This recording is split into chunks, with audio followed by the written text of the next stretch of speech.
Hello guys, আমি Dipen. Welcome back to my channel Deep exclusive. So এখন আমি এই পার্টিকুলার ভিডিওর মধ্যে বেসিক্যালি কথা বলবো দুটো বিষয়কে নিয়ে, এবং দারুণ কিন্তু দুটো বিষয়।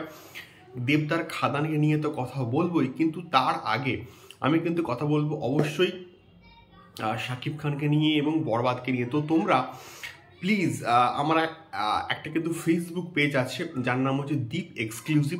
তোমরা কিন্তু ওই ফেসবুক পেজটাতে গিয়ে অবশ্যই কিন্তু একটুখানি ফলো করে দেবো, এবং ওখানেও আমরা কিন্তু এক্সক্লুসিভ কিছু কিছু আপডেটস কিন্তু শেয়ার করি এবং ভিডিওস কিন্তু দিই। তো সবাইকে রিকোয়েস্ট, প্লিজ একটুখানি কিন্তু আমাদের ফেসবুক পেজ দীপ এক্সক্লুসিভকে কিন্তু একটুখানি সাপোর্ট করে দেবো এবং একটুখানি ফলো করে দিও।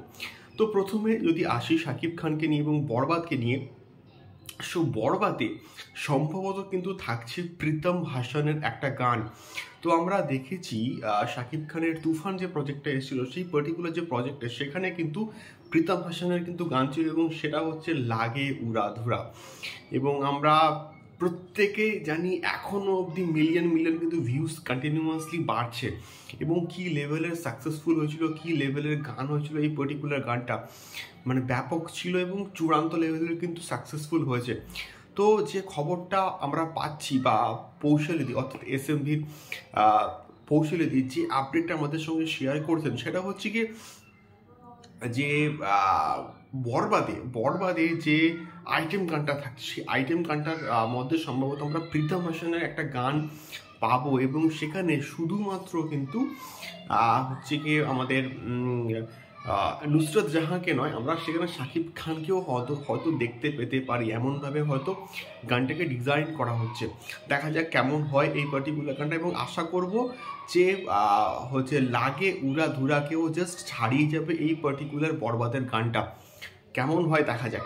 দ্বিতীয়ত যদি আসি দেবদাকে নিয়ে, খাদানকে নিয়ে, সো খাদানকে নিয়ে দেবদা কিন্তু একটা বিষয় শেয়ার করেছেন, যে খাদান যে এখন বর্তমান যে কারেন্ট সিনারিও, সেই কারেন্ট সিনারিওতে কিন্তু খাদান প্রায় 90% চান্স আছে কিন্তু না চলার। এটা আমি বলছি না, এটা কিন্তু দেবদা কিন্তু নিজেই বলছেন, এবং নিজেই একটা পার্টিকুলার ভিডিও, একটা ইন্টারভিউ দেওয়ার সময় কিন্তু তিনি এই বিষয়টাকে নিয়ে কথা বলেন এবং শেয়ার করেন।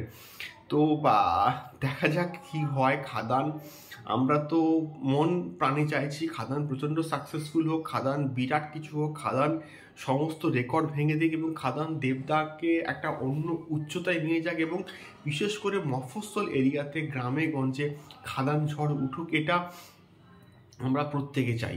এবারে দেখা যাক খাদানের প্রথম দিনের ওয়ার্ড অফ মাউথটা কীরকম কী হয়। গল্প কম্প্যাক্ট হতে হবে এবং ওয়ার্ড অফ মাউথটা স্ট্রং হতে হবে, এবং ওয়ার্ড অফ মাউথ স্ট্রং হলে তখন কিন্তু সাধারণ অডিয়েন্স হলে ফিরবে এবং হলে যাবে, এবং গ্রাম মফস্বল এরিয়ার মানুষরা কিন্তু হলে ফিরতে বাধ্য হবে। এটুকুই কিন্তু মেনলি বলার ছিল। দেখা হচ্ছে পরবর্তী ভিডিওতে। তোমাদের কি মতামত এই দুটো বিষয়কে নিয়ে অবশ্যই কিন্তু কমেন্ট বক্সে কমেন্ট করে শেয়ার করতে পারো। দেখা হচ্ছে পরবর্তী ভিডিওতে। টাটা।